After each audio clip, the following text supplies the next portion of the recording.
नमस्कार, मैं जूली तिवारी हर समय आपके साथ न्यूज चैनल में आपका स्वागत है।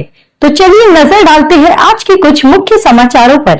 अंबरनाथ महासभा विवाद पर उपनगराध्यक्ष सदाशिव पाटिल का बयान।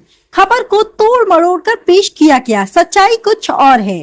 अंबरनाथ नगर परिषद की हाल ही में हुई महासभा में नगर सेवकों के बीच हुए विवाद और गाली गलौज की घटना को लेकर शहर में राजनीतिक माहौल गरमाया हुआ है। इस मामले पर उपनगराध्यक्ष सदाशिव पाटिल ने प्रेस कॉन्फ्रेंस कर अपना आधिकारिक बयान दिया है और मीडिया में आई खबरों को आंशिक रूप से भ्रामक और तोड़ मरोड़ कर पेश किया गया बताया है। उपनगराध्यक्ष सदाशिव पाटिल ने अपने बयान में कहा कि महासभा सामान्य रूप से चल रही थी और विभिन्न विकास कार्यों पर चर्चा के दौरान कुछ तकनीकी विषयों और फाइल प्रक्रिया से जुड़े मुद्दों पर सवाल उठाए गए थे। इसी दौरान एक इंजीनियर से संबंधित कुछ बिंदुओं और बिलिंग प्रक्रिया को लेकर चर्चा तेज हुई, जिसके कारण सदन में हल्का तनाव उत्पन्न हुआ। उन्होंने स्पष्ट किया कि किसी भी प्रकार की अनुशासनहीनता या जानबूझकर की गई अपमानजनक टिप्पणी का उद्देश्य नहीं था, बल्कि विषयों पर सवाल जवाब की प्रक्रिया के दौरान स्थिति गरमाई।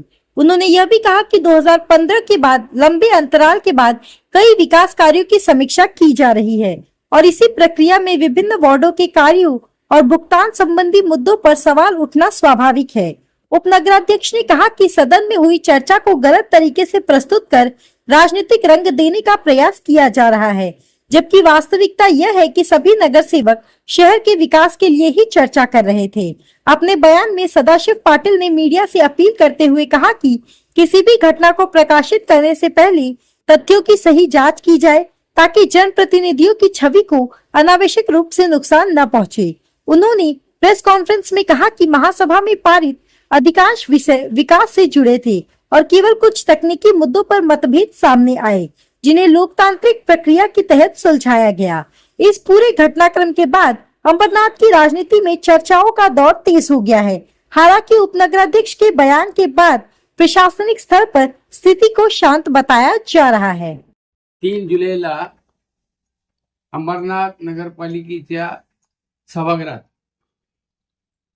महासभा होती आणि सर्व नगरसेवक उपस्थित होते। या ठिकाणी नगराध्यक्ष होत्या, मी स्वतः उपनगराध्यक्ष होतो, चीफ ऑफिसर होते आणि इतर अधिकारी वर्ग सुद्धा होता।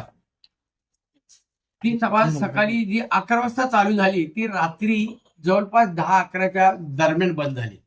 पण मधल्या काळामध्ये एक चर्चा चालू होती एका इंजिनियरच्या नावाने, मी त्याचं नाव घेत नाही, म्हणजे बिलं काढणं, भ्रष्टाचार करणं, वार्षिक मध्ये बिलं काढणं आणि त्याला वर्कआउट करून दिले, या विषयावर सभागृहामध्ये काही नगरसेवक त्यांना प्रश्न विचारत होते।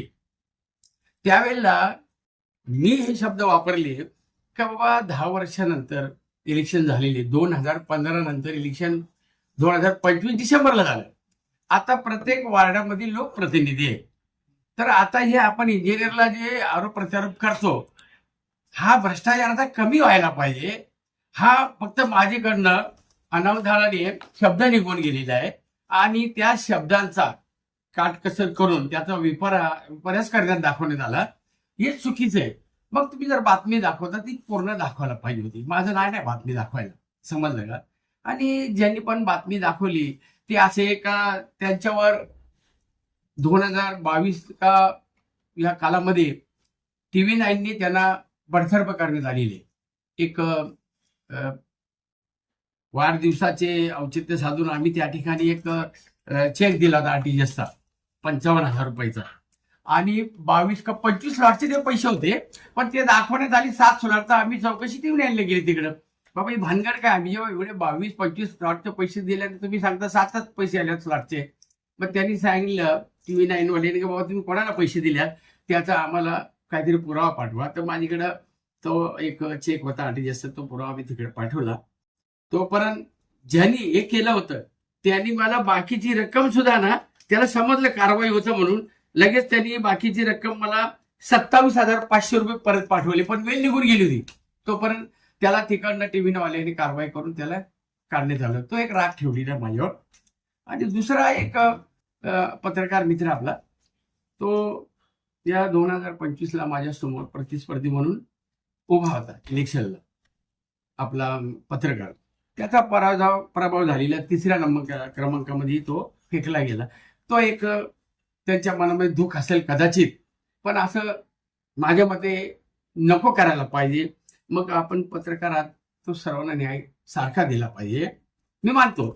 मग दिवसभर त्या ठिकाणी काही नगरसेवकांच्या ग्रुपने दुसऱ्या नगरसेवकावर शिवीगाळ, घाणघाण वापरले शब्द गेले. तो 10 मिनिटं हास्ता चालू होता. मग ते पण ऑफ द रेकॉर्ड होतं, माझं पण ऑफ द रेकॉर्ड होतं ना. मग बातमी फोडून का दाखवता तुम्ही? मग ते ज्यांनी शिव्या दिले, मारायला धावलं, मग ते का नाही दाखवलं? माझं दुःख एवढंच, बाकी काय नाही. माझ्या शब्दाचा परत सांगतो, विपरीत केली आहे त्यांनी. अनावधानाने माझ्याकडे शब्द निघाले असतील, पण हे असं तोडून बातमी नको बनवायला पाहिजे. एवढीच माझी पत्रकारांना, मीडियाला नम्र विनंती आहे. तो आज के लिए बस इतना ही. कल फिर मिलेंगे इसी समय इसी चैनल पर.